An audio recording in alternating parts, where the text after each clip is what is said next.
The midnight quiet of Maple Grove Estates, a tidy gated community on the outskirts of Atlanta, was shattered when two Fulton County Sheriff's cruisers rolled straight onto the front lawn of 1427 Willow Lane.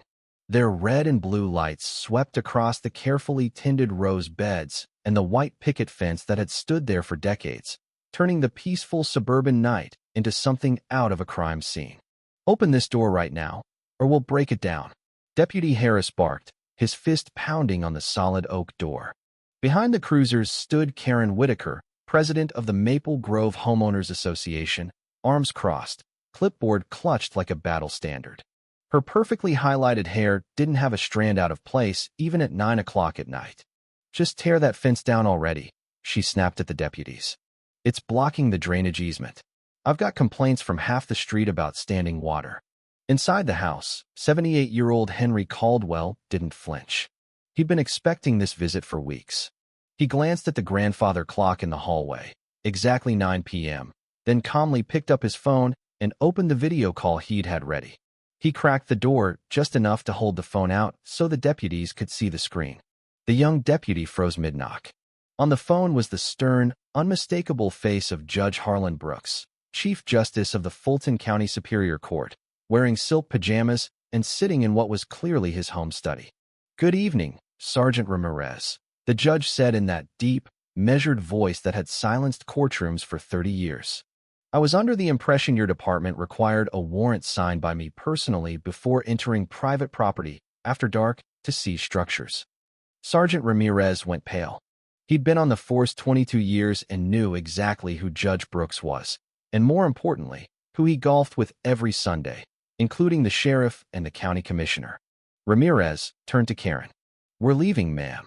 He grabbed the rookie by the shoulder and steered him back toward the cruisers.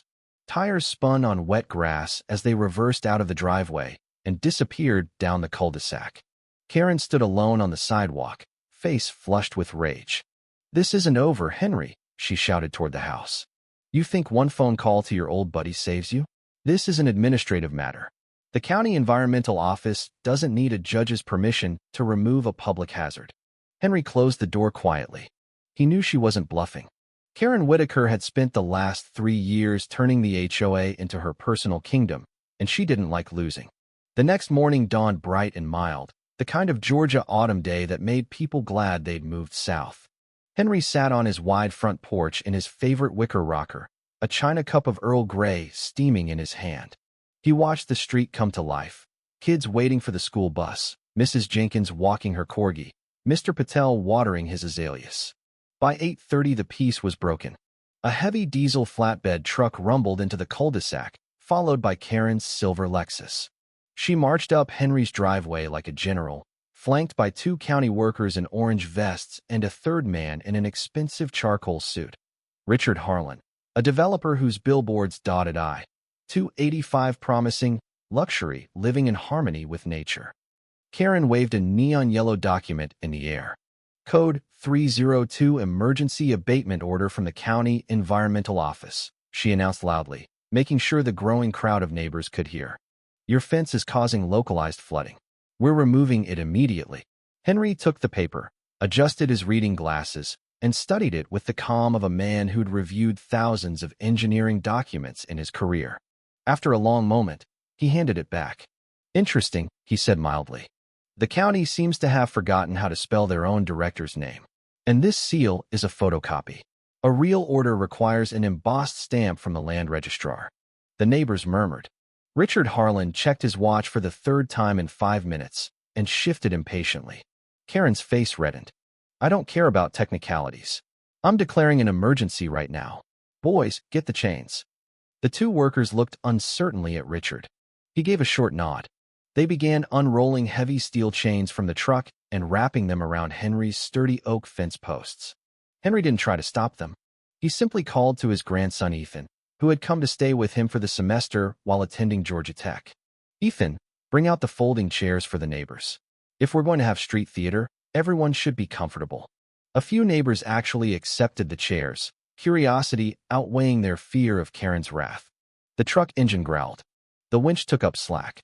The posts groaned but held. Richard finally stepped forward, smoothing his silk tie. He leaned against the porch railing with practiced charm. "Mr. Caldwell. Henry, let's talk like reasonable men. Karen here gets passionate about rules, but I'm a businessman. I believe in win-win." He unfolded a glossy architectural rendering and laid it on the porch table. It showed a gleaming glass and steel luxury condo tower rising from the wooded acreage directly behind Henry's property. $50 million project, Richard said quietly. "But I've got a deadline. If I can't get heavy equipment through this corridor by Friday, I lose my financing. Rerouting means building a $5 million bridge over wetlands. Investors won't stand for it." He tapped the map, where a wide access road cut straight through the corner of Henry's lot. "Move your fence 2 meters west, just 6 feet, and I'll deed you a penthouse unit free and clear. $300,000 worth. No lawyers, no fines, just a handshake." The neighbors leaned forward, straining to hear. To most of them, it sounded like an incredible offer. Henry didn't even glance at the rendering again. He looked at the ground under Richard's polished loafers. 2 meters, he repeated softly. "You make it sound so small. But that strip isn't extra land, Mr. Harlan. It's a safety buffer I designed in 1983 when I was chief county engineer. That corridor sits over a limestone shelf full of karst voids. It was never meant to carry 20-ton loads." Richard forced a laugh. "Come on, Henry. We have modern soil reports. LiDAR surveys. The city maps say it's viable." Henry reached into his cardigan pocket and pulled out a small leather-bound field notebook, pages yellowed but entries crisp. City maps were digitized by people who never set foot on this land. "I did. I walked every inch." The winch tightened again. Wood creaked dangerously. When the crew brought in a 20-ton excavator, Henry calmly walked to his garage. He returned carrying an industrial metal detector and a spade. He began sweeping the grass just inside the fence line. The detector stayed quiet at first, then emitted a rising whine until it screamed over one spot. Henry dug with steady, practiced strokes. 5 centimeters, 20, 50, 1 full meter. The spade struck metal with a clear ring. He knelt and brushed away dirt, revealing a heavy brass disc set in reinforced concrete. Bold letters read, "Federal Geodetic Survey Marker, U.S. Department of the Interior." Below that, penalty for disturbance or removal, up to 5 years imprisonment and $10,000 fine. The excavator engine died instantly. The operator climbed down, shaking his head. "I'm not going to federal prison over a fence." Karen shrieked. "It's obsolete. Digital surveys don't use these anymore." Henry stood, brushing soil from his hands. Title 18 U.S. Code Section 1858 doesn't care about digital preferences. This is a federal felony. Richard's face drained of color. He pulled out a tablet and thrust it forward. "Look, the current official GIS map. Your marker was decommissioned in 1998. The property line is 3 meters inside your fence. This is public utility land." Henry didn't touch the tablet. Instead, Ethan brought out a long leather tube. Henry unrolled a large sheet of heavy vellum, an original 1985 master engineering blueprint, complete with raised county seal and his own signature in fountain pen ink. Chief Engineer Henry T. Caldwell. He laid it beside Richard's glowing screen. "Your map shows a straight easement. Mine shows a 7-degree offset to avoid the limestone shelf. That change appeared in the city database 18 months ago, under a login trace to Harlan Development, LLC." The neighbors gasped. Smartphones came out, recording everything. Richard tried one last desperate move. He ordered a fully loaded 20-ton granite truck to force the corridor open. The server is the law until a court says otherwise. Henry stepped to the edge of his lawn. "Listen to the ground, Richard. One heavy load, and the vibrations will collapse the voids." Karen laughed bitterly. "Now he's a prophet." "Drive," she shouted at the trucker. The truck rolled forward.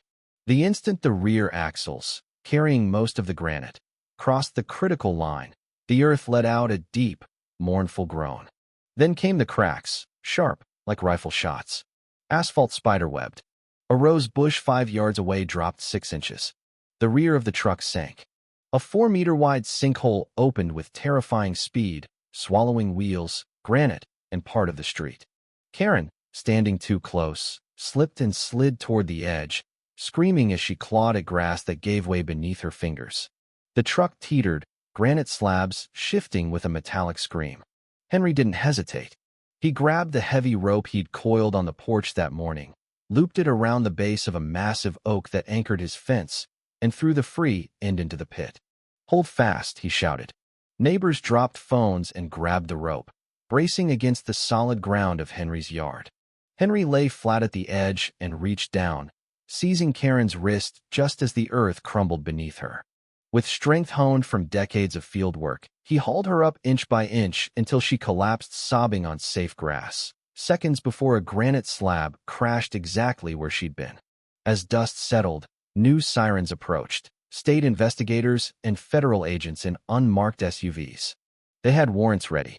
Richard Harlan was handcuffed on the spot for forgery of municipal records, bribery of county officials, and reckless endangerment. Logs from the city server, plus testimony from a clerk he'd tried to buy off, sealed his fate.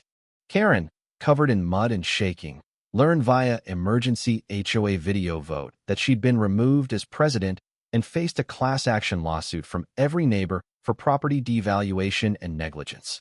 1 month later, on a crisp Saturday in November, the cul-de-sac looked reborn. Fresh asphalt gleamed. Utility lines were repaired. And 20 neighbors, people who once avoided eye contact for fear of Karen's fines, worked together painting a brand-new white oak fence around Henry's yard, stronger and straighter than before. Henry sat on his porch with Ethan, watching the scene with quiet satisfaction. "Grandpa," Ethan said, "in the end it wasn't the judge or the police or even the federal marker that stopped them. It was the ground itself." Henry sipped his tea. "The ground doesn't take sides, son. It only obeys laws of physics, pressure, equilibrium. Human laws are supposed to reflect those same truths. People like Karen and Richard treat boundaries as inconveniences to a race for profit or power. They want shortcuts." He gestured toward the fresh white fence gleaming in the sun. "But a boundary isn't just a wall to keep others out. It's a promise that the earth under everyone's home stays solid. Respect the line, and you protect every life built on it. Cross it for greed, and eventually the ground reminds you who's really in charge." The new HOA operated on open meetings and mutual respect. A small polished plaque now marked the exposed federal survey point, a quiet monument to integrity. Henry had spent his life drawing lines that kept the world stable. In the end, the strongest line he ever drew was the one that refused to move when greed tried to erase it. What do you think about Henry's choice to save Karen after all the harm she tried to do to him? Was it true mercy, or should consequences have been left to play out fully? And bigger picture, how far should someone go to stand against petty tyranny and greed in their own community? Drop your thoughts in the comments. I read them all, and I'd really like to hear where you stand on justice, forgiveness, and fighting injustice in everyday life.